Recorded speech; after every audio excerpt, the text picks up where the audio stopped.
Le bar des supporters sur Maritima, bon jeudi à toutes et à tous en sortant du travail, en partant de la plage, quelle que soit votre occupation dans la voiture. Soyez les bienvenus pour ce nouveau numéro du BDS, le bar des supporters du lundi au vendredi à 17h30 avec deux garçons que toutes les radios du monde entier nous envient.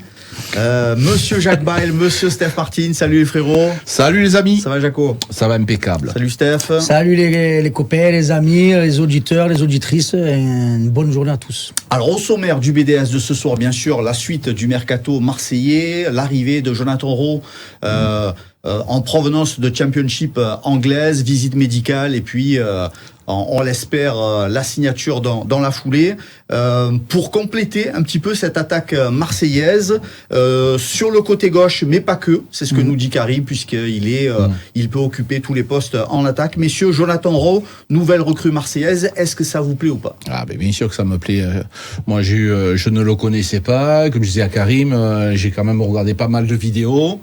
Particularité, ça va très vite. Alors, qu'est-ce qui va nous aider dans la particularité du jeu de De Zerbi? C'est une conservation basse et de temps en temps de la verticalité rapide. Et quand tu as des joueurs rapides, comme peuvent l'être Greenwood, Rowe, et ensuite tu rajoutes Eli Wahi, donc tu vas avoir des occasions aussi construit. On a la chance d'avoir un entraîneur qui construit son équipe par rapport à sa façon de jouer. C'est rare les gars, mais franchement, c'est un super joueur. Steph, les dernières recrues en Championship anglaise, Ismail Assar, Iliman Ndiaye, ça n'a pas été, sans être des fiascos, ça n'a pas été des succès planétaires. Jurisprudence Iliman Ndiaye. Seul le terrain sera juge. Voilà, on peut prétendre, voir ce qu'on veut. Il l'a placé, il faut qu'il la place une fois par émission. Ça y est, c'est fait. Ah mais oui, mais c'est une vérité. Iliman Ndiaye, quand il arrive, on nous l'a vendu comme le nouveau Messi, patati, patata. Ah oui, des tours du monde, des râteaux, des buts en Championship par-ci, par-là, en veux-tu, en voilà. Des jongles à l'aéroport. Voilà, et finalement, malheureusement chez nous, la technique il avait, mais voilà, il levait jamais la tête, toujours tête baissée, à s'enfoncer dans la défense, et ça a pas marché. Je dis pas que c'est pas un joueur de talent, hein, mais pour Jonathan Rowe, j'attends. Seul le terrain sera juge. Est-ce qu'il va réussir à s'acclimater? Est-ce qu'il va réussir avec la barrière de la langue à s'intégrer dans cette équipe-là, dans ce nouveau pays, dans ce nouveau championnat? Voilà, donc bien sûr que ce qu'on voit, c'est de bon augure, voire même de très bon augure. Maintenant, il faut le réaliser en Ligue 1 et avec l'Olympique de Marseille. Et des fois, la marche, elle est un petit peu plus haute. Moi, je suis pas d'accord avec Steph, parce que sur le cas de la comparaison avec Iliman Ndiaye, c'est qu'Iliman Ndiaye, il avait des qualités techniques comme peuvent l'être des joueurs de futsal dans un petit périmètre. C'est les pires. Et les stats d'Iliman Ndiaye, elles sont au-dessus de celles de Rowe. Oui, sauf que là, ce n'est pas du tout le même talent, c'est pas du tout la même particularité. On ne va pas demander la même chose qu'on a demandé à Ndiaye, ce qu'on va y demander à lui. Et lui, ce qu'on lui demande, il sait le faire. Voilà. Je suis pas en train d'inventer des choses. Moi, sincèrement, je ne suis pas inquiet du tout. Mais alors, pas du tout. Aussi bien Iliman Ndiaye, j'avais des doutes. Et sur Sarr, non, parce que sur Sarr, franchement, j'étais déçu. Parce que je pensais qu'il était capable de faire de très très belles choses. Il nous l'avait montré à Rennes. Et ça, pour moi, c'était une grosse déception. Si j'avais misé sur Sarr, j'aurais perdu beaucoup d'argent parce que je pensais qu'il était capable de faire mieux. Par contre, les deux qui arrivent, entouré parce que si tu veux, il y a les complémentarités dans une équipe. Quand tu joues avec des bons, tu es forcément bon, tu comprends? Et donc les mauvais, les très mauvais, ils auront plus de place. Je pense sincèrement qu'ils se sont pas trompés, les gars. Et vous allez voir ce que vous allez voir. Je dis pas qu'il est mauvais, c'est pas ce que je suis en train de dire. Je dis j'attends de voir et j'espère être agréablement surpris. Tu seras bien surpris. J'espère vraiment. Iliman Ndiaye, il évoluait à côté d'Aubameyang. On peut pas dire que c'était un saucisson qu'il y avait à côté de lui non plus. Hein. Mais j'ai pas dit que ça l'a pas forcément amené à être tiré vers le haut. Sauf que ces joueurs-là, ce sont des joueurs qui réceptionnent des bons ballons. C'est-à-dire que lui, si tu as un bon milieu de terrain talentueux qui te donne le bon ballon, ça aide. Combien de fois on a vu des milieux de terrain qui donnaient pas dans la course du joueur? Là, ils l'ont travaillé. C'est joueurs rapides. Aubameyang, il a demandé 500 fois de donner le ballon en profondeur, on lui donnait des ballons aériens, et il a réussi à marquer quand même pas mal de buts. Non, mais moi, je veux pas faire l'optimiste bête de service. Je vous dis que j'ai regardé pendant pas mal de temps. Alors, bien sûr, c'est pas Mbappé, c'est pas un joueur exceptionnel. Mais c'est un très bon joueur. Il faudra quand même lui laisser du temps, le temps d'adaptation, et on lui souhaite de réussir à l'Olympique de Marseille. Je pense qu'il aura peut-être pas besoin de de beaucoup d'adaptation par rapport à ce qu'on lui demande. Je peux me tromper, attention. Prépayant avec option d'achat, c'est le modèle économique qui est, semble-t-il, préféré. Entre 12 et 15 millions d'euros avec quelques bonus, c'est beaucoup, c'est pas beaucoup. C'est un investissement de la hauteur. C'est ce qui se pratique avec la Championship. C'est à la hauteur de ce qu'on a fait pour Sarr et pour Iliman Ndiaye. Donc après, c'est un jeune joueur à fort potentiel. Le talent, il a, la rapidité, il est à droit devant le but aussi. Maintenant, c'est toujours place au terrain et j'espère qu'il va finir avec plus de 10 buts et autant de passes décisives. Ça serait que bénéfique pour nous. Alors les côtés, ça semble s'équilibrer petit à petit, puisqu'on le rappelle que Jonathan Rowe, dans un premier temps, vient un peu suppléer aussi le côté de Luis Enrique, même si effectivement, comme disait Karim, il peut jouer à droite aussi du côté de Greenwood. Mais bien évidemment, De Zerbi cherche toujours un buteur pour pallier cette fameuse absence douloureuse de Faris Moumbagna. Alors il y a plein de choses, il y a plein de dossiers qui étaient en cours. Satriano, ça semblait tenir la corde. Visiblement, ça part plutôt du côté de Rennes. Il y a également Neil Maupay qui était une possibilité. Ça semble compliqué avec Everton. Lui, il privilégie plutôt le côté Angleterre. Qu'est-ce que vous pensez de ces pistes et de ces dossiers qui sont pas encore finalisés? Alors attention Marco, il cherche pas un buteur, il cherche une doublure à un buteur. C'est pas pareil. C'est-à-dire que le buteur, normalement, le numéro 9 titulaire, tu l'as, c'est Eli Wahi. Parce qu'on va pas quand même minimiser. Tu cherches un autre buteur. Tu es obligé. Aujourd'hui, tu cherches pas le buteur principal. Tu cherches un numéro 2 et c'est pas pareil. La recherche n'est pas du tout la même.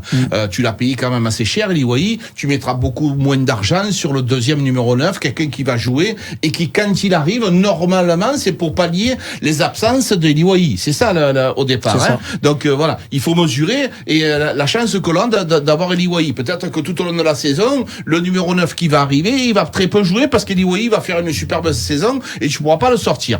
Donc tout ça, c'est important pour pouvoir recruter. C'est-à-dire que le joueur qui arrive, c'est comme un gardien numéro 2. Un numéro 9, numéro 2, c'est pas un milieu de terrain. S'il est performant, l'attaquant de pointe de 9, tu joues jamais. Voilà. Et si tu as un gardien qui est bon, tu joues jamais aussi. Alors qu'au milieu, ça peut tourner, c'est différent. Donc voilà, la recherche, elle sera différente. Dans cette recherche-là, c'est quoi le profil d'attaquant que vous préférez, vous? Est-ce que c'est un profil qui ressemble à Faris Moumbagna, très physique, plutôt en remise?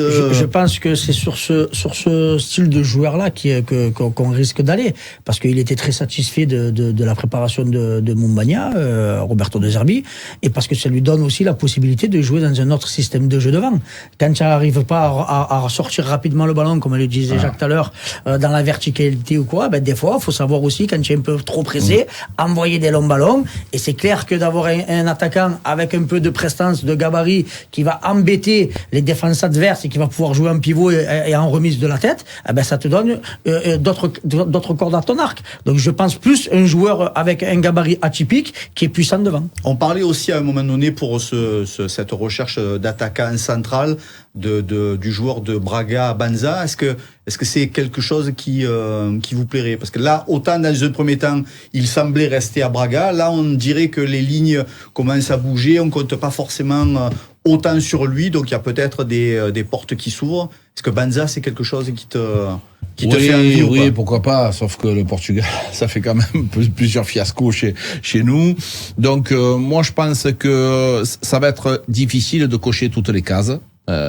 J'écoute Steph attentivement, je suis d'accord avec lui à 150%. Il va falloir un attaquant différent, un attaquant qui puisse recevoir le ballon, qui puisse de la tête être puissant. Sauf que toutes les cases, et la plus grosse, c'est financier. C'est-à-dire qu'en bas, celle-là, si ça rentre dans tes cases financières, tu vas peut-être lever quelques critères parce que financièrement, ça rentre dans ta case. Les gars, il y a un moment donné, on en parlait hier, tout le loft, il va falloir s'en séparer. Et donc, tu es un peu pendu là. Et imagine-toi que tu aies 2 départs dans 3 jours, et peut-être que ton choix de l'attaquant, il sera axé différemment. Donc c'est tellement lié a tellement peu de choses que voilà. Et puis, puisqu'on s'approche de la fin du mercato, on se rend compte quand même qu'il y a quelques noms reluisants qui restent sur le carreau. Alors peut-être, comme disait Jaco, qu'on pourra pas s'approcher de ces candidatures-là quand on parle de Ben Yedder, d'Adrien Rabiot, de Memphis Depay, etc. Mais au milieu de tout ça, continuons à rêver un petit peu. Est-ce qu'il y a des éventualités qui vous font envie? Je pense que tu peux faire une surprise. Et peut-être que s'ils prennent le temps, comme Jacques l'expliquait cette semaine, peut-être que les exigences seront beaucoup plus basses. Quand tu arrives à 2-3 jours de la fin du mercato, ou alors même dans la dernière journée, le numéro 9 qui fait banquette et qui est pas dans le plan de l'entraîneur dans son club, s'il prend 500 000, autant à 300 000, je viens moi, l'OM. Tu vois, avec l'ambiance, l'atmosphère, avoir du temps de jeu, me relancer. Voilà, ça, tu peux essayer ce coup-là aussi. Maintenant, après, malheureusement, ça, on n'a pas de boule de cristal. Hein. Non, Ben Yedder, je le prends. Bien sûr. Je signe des 2 mains, des 2 pieds. Dans les noms que je t'ai cités. Ben Yedder, pour moi, c'est plus Ben Yedder qu'un Memphis Depay ou qu'un Anthony Martial. Oui. C'est fort Depay. Depay, oui. C'est fort. Depay, ça sera pas les mêmes tarifs. Depay, il va pas venir pour être numéro 2. C'est clair. Hein. C'est pas possible. Ben Yedder, avec l'âge, il peut venir faire le numéro 2 et être attiré par l'OM. Mais Depay, il va pas venir faire le numéro 2 à l'OM. Je pense pas. Bon, dans le même temps, on apprend que Faris Moumbagna a été opéré avec succès hier. Indisponibilité longue, rétablissement long. Tout aussi long. 6 mois, Jaco, je reviens vers toi quelques instants. C'est pas mes études de médecine. 6 mois, c'est le tarif vraiment pour une opération du genou. C'est 6 mois minimum. C'est 6 mois minimum. Ah, mais c'est impossible avant. C'est très très rare que tu puisses y avoir des joueurs qui soient rétablis avant, parce qu'il y a le protocole qui est mis en place. Il y a énormément de soins. C'est très très long. Moi, je l'ai connu avec 2 joueurs, notamment avec Morgan Sanson. C'est difficile. Et puis, il faut que le joueur, il adhère à la rééducation. Il faut que le kiné et l'ostéopathe qui le suivent, ils soient vraiment proches de lui au niveau sentimental, au niveau de la protection. Il faut les encourager parce que des fois c'est difficile, c'est dans le dur, tu avances pas, l'angle n'arrive pas à augmenter. Mais c'est un truc de dingue, hein, les gars. Quand on parle les gens, les sportifs, ils gagnent des sous. Là, ce sont des athlètes. Ce sont véritablement des athlètes. Et ces mecs-là, ils ont une volonté que l'on n'a pas nous. Demain, moi, si je les croisés, frère, c'est fini, terminé, je me mets dans un coin sur le divan, avec un chocolat et une glace, c'est terminé. Mais c'est vrai, on n'a pas ce tempérament. Les athlètes comme ça, ils vont au charbon. Et la glace, tu le fais même sans opération du genou. Non, mais ils cherchent tout le temps l'excellence. Ils ont ça en eux, la gagne et gagner de revenir peut-être le plus tôt possible. Ils vont toujours pousser pour essayer de gagner un peu de temps. Mais on l'avait vu sur la vidéo que l'OM avait fait, le reportage sur Amin Harit. Voilà, il était tout simplement exceptionnel. Et comme le dit Jacques, là, quand tu es dans le cœur et que tu vois, parce que nous, on voit jamais ces images-là, on est à l'extérieur, le joueur, il en bave quand même. C'est terrible. Il en bave, et surtout mentalement. D'être loin du groupe, d'être seul, isolé, des fois sans la famille à côté parce que tu pars en rééducation assez loin. Donc, sincèrement, c'est un gros travail mental. Et regarde le temps qu'il a fallu à Amin Harit pour revenir. Hein. Il a fallu pratiquement une saison encore entière. Oui. Et là, le match qu'il a fait à Brest, il a été tout simplement étincelant. C'est tout le mal qu'on souhaite à Faris Moumbagna, c'est qu'il puisse revenir je vais pas dire le plus tôt possible, mais qu'il revenir à 100%. Possible. Voilà. Le mercato d'un côté, et puis la préparation de ce deuxième match de la saison pour dimanche avec la réception de Reims. L'OM a réussi le coup d'envoi avec cette belle victoire 5-1 à Brest. Tout n'a pas été parfait, c'est vrai. Quels sont les points de vigilance ou les choses principales auxquelles doit s'atteler Roberto De Zerbi, Jacob? Moi, dans ta réponse, tout n'a pas été parfait défensivement. Voilà. Offensivement, tu peux pas faire mieux. Tout n'a pas été parfait défensivement, il va falloir travailler. On va récupérer un milieu de terrain et on va remettre Quentin Merlin sur son couloir gauche parce que c'est un arrière gauche. Normalement, Murillo, il devrait faire un travail un peu plus important sur le couloir droit. On va récupérer Brassier qui était suspendu. On risque de récupérer Koné au Kondogbia au milieu du terrain. Ça fait beaucoup. Donc ça fait beaucoup. On s'est même pas rendu compte parce qu'on a eu 5-1, les joueurs qui manquaient. Donc, en plus de ça, des joueurs que tu as là, contre Reims, au stade Vélodrome, alors je dis pas qu'il faut rentrer et dire ça y est, on a gagné. Mais cette équipe-là, les gars, si tu es à Reims en face, tu rentres là-dedans, tu te dis, mais comment je vais faire pour m'en sortir, là? Et c'est quoi le deal, là? C'est pas possible. Cette équipe-là, elle va faire mal, attention. Paul Lirola, il y a plus de chances pour plusieurs matchs qu'il repointe le bout de son nez. Ah ben, ça dépendra du match. Et par rapport aux blessés, par rapport à sa prestation aussi à Brest. Ça dépendra du match de Murillo. Parce que Murillo, à Brest, ça a été compliqué. Bon, là, il va, je pense, retrouver, comme il a dit Jacques, et je suis d'accord avec lui, le couloir droit. Et après, à Lirola de se battre pour, s'il veut avoir du temps de jeu, de montrer à l'entraînement qu'il est présent. Et quand il aura sa chance sur le terrain, de faire le nécessaire. Il n'y a pas de secret.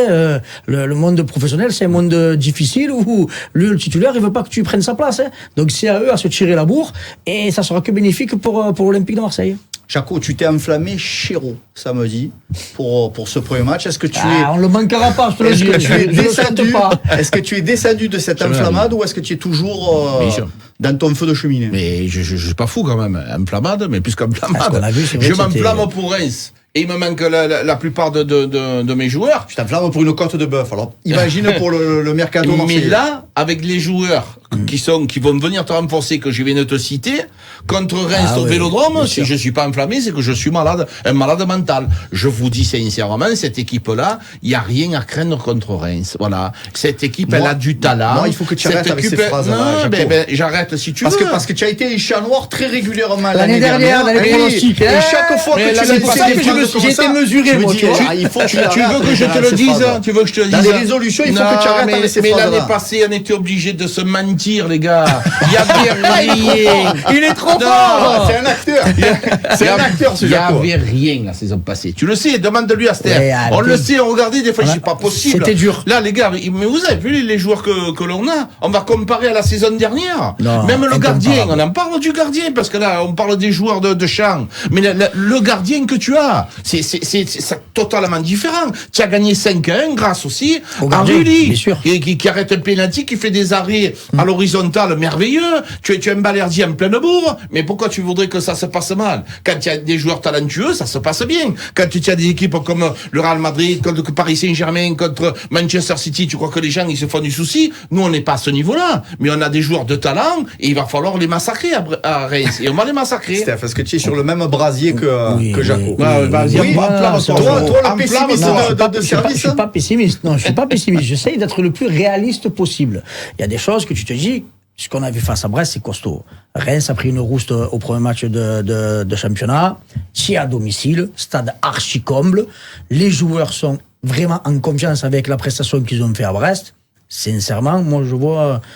On va se régaler. Je vois un beau score pour l'Olympique de Marseille. Et je pense sincèrement que cette équipe-là, une fois qu'elle va réussir à trouver cet équilibre-là entre la défense et l'attaque, parce que devant c'est stratosphérique, hein. Faut appeler un chat. Et je pense que je l'ai dit déjà la dernière fois, on va se régaler. Mais après je veux pas trop m'emporter parce que sinon il y en a qui vont me dire tu avais dit on est ici, on est là. Et c'est pour ça que je tiens des propos des fois mesurés. Mais sincèrement ce week-end face à Brest, je vois avec plus de 2 buts d'écart. Oui, mais vous jouez le sportif, vous mettez le triple vous. Gagnant, nul et perdant. Qu'est-ce que je te montrerai? Le triple comme ça. Qu'est-ce que je te montrerai à Brest? Le ticket. Oui. 2 tickets. C'est le deuxième match, on pourrait lui dire. À Brest, 2 tickets, Marseille gagnant. Pourtant, j'avais dit 1-1. Oui, mais devant les auditeurs, ils tremblent. Bon, cette période de mercato, elle est pas simple quand même. Elle est pas simple pour les nouveaux arrivés, pour prendre les codes marseillais, pour prendre, même si tout le monde est talentueux, il y a des codes, il y a l'ADN marseillais à avoir. C'est pas simple pour les anciens qui sont soit sur le départ, soit sur le côté. Vous en avez largement parlé hier avec Karim. C'est pas un jeu d'enfant quand même, hein, dans cette période-là de faire reprendre la mayonnaise. Hein. Ah ben c'est jamais évident dans tous les clubs de Navarre, de partout où tu iras, tu as les partants qui viennent aux arrivants, qui leur disent attention, ne crois pas que c'est mirobolant, ils sont ici, ils sont là, ils sont l'autre. Ça c'est attention, hein. Et ceux qui jouent, ils sont contents, ceux qui jouent pas, ils sont un peu moins contents et ils te mettent un petit peu le feu de vestiaire. C'est normal, c'est comme toute entreprise, les gars. Donc la vigilance, elle est de mise, mais il y a aussi, les gars, un entourage de qualité. Mehdi Benassia, Fabrizio Ravanelli qui est là tout le temps, accompagnant les joueurs, les réceptionnant. Quand Fabrizio Ravanelli, il est avec toi dans l'avion, dans le train, dans le car, dans la voiture, appelle comme tu veux. Excuse-moi, tu te sens un petit peu costaud quand tu arrives à l'OM. Tout ça, ça fait partie de l'encadrement. Il y avait quoi l'année passée, les gars? Il n'y avait pas d'encadrement, ils sont partis, c'est parti Marcelino, Ribalta, Frio, c'est parti de tous les côtés. Là maintenant, il y a des cadres, et ces cadres-là, ils sont là aussi pour accueillir les gens correctement. Mehdi Benassia et Juste, je veux revenir sur un truc, sur l'adaptation, tout ça. Les victoires vont faire, si tu gagnes, ça va aller beaucoup plus vite. C'est clair que c'est plus simple. Donc, si tu arrives à enchaîner ce week-end face à Reims, ce que je crois fortement, ça t'aide à travailler, ça te met de la confiance, ça te met du baume au cœur, et ça, pour l'adaptation et pour la cohésion, ça te fait gagner énormément de temps. Pour revenir à ce que disait Jaco, Mehdi Benassia et Fabrizio Ravanelli, omniprésents autour des joueurs, sur le terrain, dans le vestiaire, etc. C'est important mais ou c'est important. Ou c'est trop? Non, c'est trop présent. C'est important. C'est des joueurs qui sont passés dans des clubs les plus importants d'Europe, qui ont eu comme coach des entraîneurs les plus importants du monde, qui ont gagné énormément de titres, qui ont porté le maillot de l'Olympique de Marseille pour Mehdi Benassia dans les sections de jeunes, et pour Ravanelli, on le sait avec les saisons qu'il a fait chez nous. Donc non, c'est ça, c'est que dans des grands clubs, dans des grandes institutions, il te faut des repères. Il te faut des repères avec des gens qui ont fait et qui ont marqué l'histoire du football et l'histoire de ce club-là. Donc voilà, c'est tout simplement, moi je valide à 200%. À 200%. 49 000 abonnements, record battu, et comme disait Steph tout à l'heure, un stade Vélodrome bouillantissime certainement dimanche soir, pour confirmer aux nouveaux venus que s'ils avaient des arguments premium en venant à Marseille, y compris pour Roberto De Zerbi, ils vont voir ce qu'ils vont voir dimanche soir. Moi, je crois que je suis fada, parce que rien que d'en parler chaque fois, tous les jours, j'ai le frisson, j'ai le poil qui s'érisse, je deviens fou. Mais parce que les supporters, Steph, ils ne voyaient pas ce qu'ils procurent avec leur tifo. Ils sont dessous, mais nous, quand on est en tribune, on voit ce qu'ils font, mais c'est fantastique, c'est merveilleux. Tu es à l'antenne, tu vois ça, et quand tu es joueur, que tu rentres là-dedans, mais les drapeaux, mais c'est une fête, les gars. C'est incroyable. Ça te donne une atmosphère, une ambiance féerique. Nous, on a été ce week-end, lundi, voir le match Martigues-Lorient. Ce stade-là, quand il est vide, par contre, ça fait drôle, je te le dis, les gars, c'est pas du tout la même chose. Là, 49 000 abonnés, mais 49 000, c'est pas parce qu'ils ont verrouillé, parce que sinon on monte encore. Hein. Oh, les gars, c'est pas des téléspectateurs qui regardent la télévision, là, c'est des supporters de dingo. Tout le monde, il est tatoué l'OM, c'est des supporters de dingo. Donc, on se languit. Et on espère effectivement que cette ambiance magique du Vélodrome, elle servira pour la deuxième victoire de la saison. C'est terminé pour ce soir, les frères. Un régal et d'être avec vous, les copains, de parler de l'OM. Merci mon Steph, merci mon Jaco. Merci les amis. La fin d'après-midi sur Maritima, c'est le BDS, du lundi au vendredi, sur la radio, sur la télé, sur maritima.fr, sur la chaîne YouTube Maritima Média. On est ravis de démarrer cette nouvelle saison. À demain, 17h30.